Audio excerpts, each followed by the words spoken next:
Okay, so uh, let's me take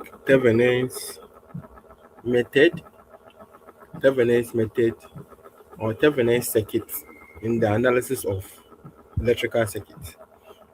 So Thevenin is saying that whenever we have an electrical circuit, we can represent the whole electrical circuit with something we call Thevenin's voltage, which will be in series with what we call Thevenin's resistance.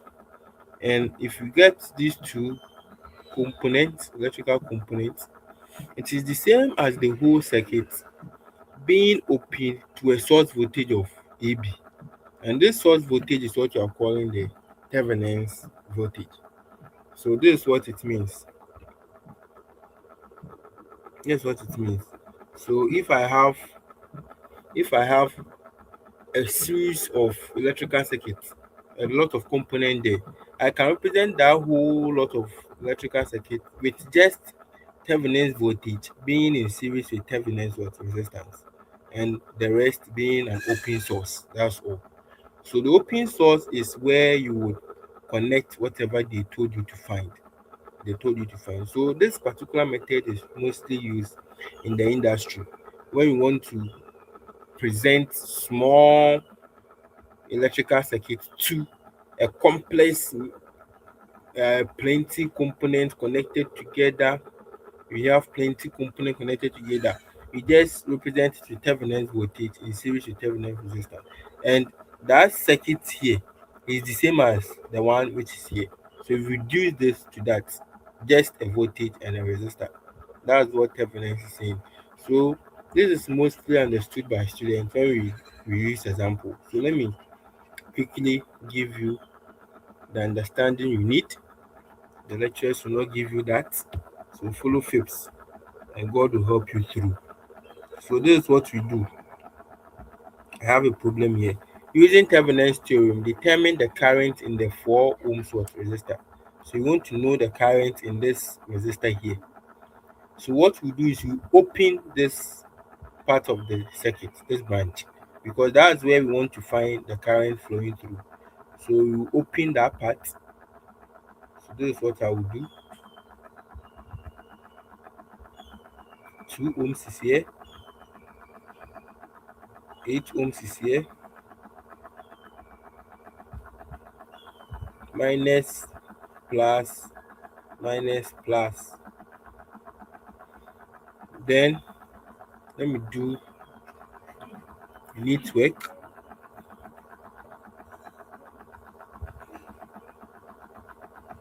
So I have 2 ohms here, then I have 8 ohms here,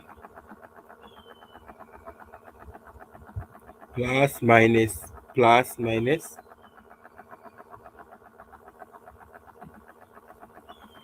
Then I will open this part, call it open circuit, then plus, minus, plus, minus. Then I'll join it to this. All right, so this is what I'll get. All right, so with this, here is 8 ohms, here is 2 ohms, here is 32 volts, then here is what? 20 volts. So what I'll do is I'll try and find Thevenin's voltage, and Thevenin's voltage is nothing more than the voltage across this part. So you call it VTH. This is the voltage of the open circuit here. So you call it open source voltage. Open source voltage. So that's what I will find. So how can I find that? Unless I call this A, B, C, D, E, F. So I'll call the first loop. So in case first loop A, B, C, A, B, E, F, A. So A, B, E, F, A, which is the first loop, I will write a KVL equation for it. So I will imagine a current I flowing through. So if I should imagine that it will be 32 is equals to the voltage drop across 2 ohms 2I, plus the voltage drop across 8 ohms 8I. So I'll get 10I equals what? 32. So I will be equals to 32 and 10, and that is the same as 16 on what? 5, 3.2 amperes. So the current in this whole loop is 3.2. Then I would write the same KVL for the second loop, which is BC DEB. This is D, this is D. So I'll write Kirchhoff's voltage law. I'll write equation for that. For loop B, C, D, E, what? B. So with that one too, I'll consider this as plus minus. Someone can also do it minus plus because you know voltages have terminals. You know that.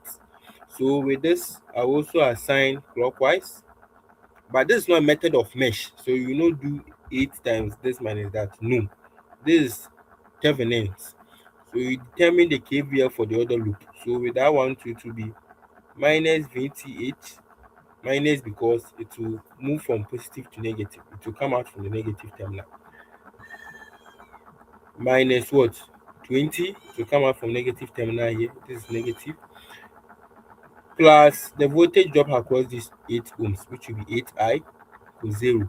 So if I want VTH, it will be VTH equals to minus 20 plus 8 what? 8I. Are you following me?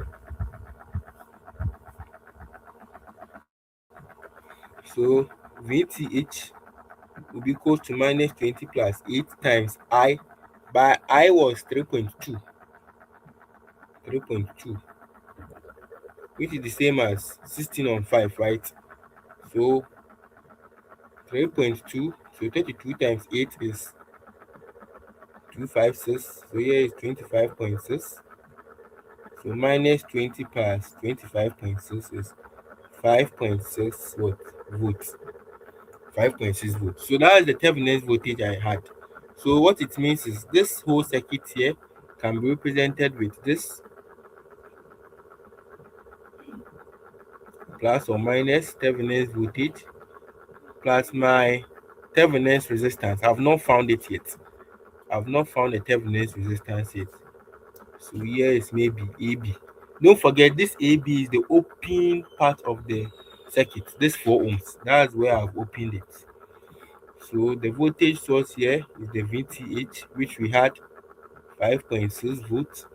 So it is left for us to find the Thevenin's resistance. How do we find that? We find Thevenin's resistance by removing all sources in the circuit, whether current source or voltage source. So with that, the diagram will be like this. So let me clean here so I get space to illustrate that. All right, so now with finding the Thevenin's resistance, we get the same diagram as we had, but you remove all source this time. So this 32 will not come. Then same, open, open. This will not come again. All right, so I'll get this. Then here will be 8 ohms, and here will be what? 2 ohms. After you removed all the sources, then you find, so here I'm finding RTH. You find the total resistance in the circuit. So you see that in this circuit, imagine there is current coming from our open source voltage, which is the one I have located RTH. If current is to come from there, if the current reach here, it will split. So it means 2 ohms is in parallel with 8 ohms. 2 ohms is in parallel with 8 ohms. How do you find total resistance? This is 1 over RT equals 1 over 2 plus 1 over 8. Then total resistance, which is similar to our Thevenin's resistance, will be product, which is 16 over the sum 10. So if you should do this, find the LCM, which is 8 do whatever, you end up with 8 on 5, which is the same as what 1.6. So my Thevenin's resistance is 1.6. I'll put it here, 1.6. So I've gotten what I want. Thevenin's voltage in series with Thevenin's resistance. So now I can represent whatever they asked me to find as this. Then I will now bring my 4 ohms. So instead of me opening, I'll not open. I'll bring the 4 ohms they told me to find the current passing through. I'll bring it. Then here will be the Thevenin's voltage. So it will be like this: 5.6 here, volts, 1.6 ohms, then this. So if you want to find the current through this 4 ohms, what do? This 1.6 is in series with it, so it will be total resistance will be 1.6 plus 4, which is 5.6, 5.6 ohms. And if you have 5.6 ohms as total resistance, we know V is equals to I times R. So I is equals to V total over R total. So V total is the Thevenin's voltage we found, which is 5.6, over R total, which is 5.6. So you get 1 amperes. The current passing through the 4 ohm resistor is 1 amperes. And you can use different method to verify the answer. You see the answer is right. See the answer is right. There's another problem here. So this one too, you do the same thing. Current through this 10 ohms. So you open this part, then you calculate the current in each of the loops. The KVL in each of the loops. You do it. The moment you get current in the first loop, you use that current to find the Thevenin's voltage. And the voltage will be concentrated in this here loop, because that's where we have to find the current passing through. Right, so the diagram will be looking like this.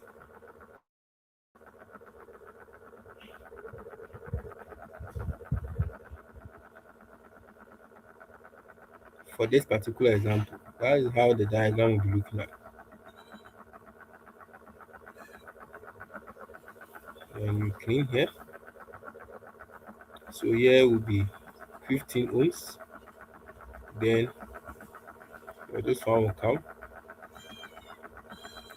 Then your 12 ohms will also come here with this and that.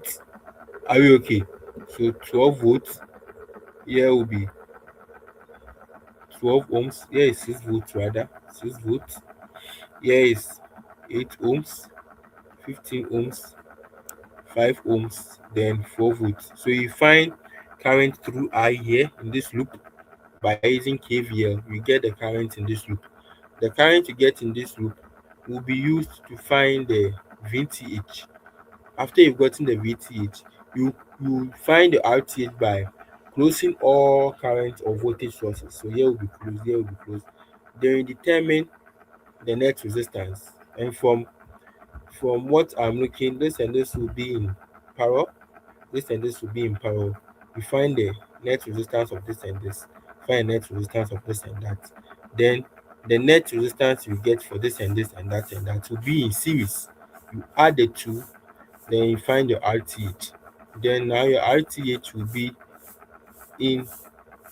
will be in series with the Thevenin's voltage you had from finding I from the first loop, using the KVL in the second loop to find it. So here will be plus minus. Then you now bring your 10 ohms words back. It's very simple. Very simple. Follow fifths. If I see your contribution getting intensified, I will do more videos on practical examination questions. Till then, stay blessed. So we come to Norton's theorem and look at how that one also goes. So thank you for the attention. Goodbye.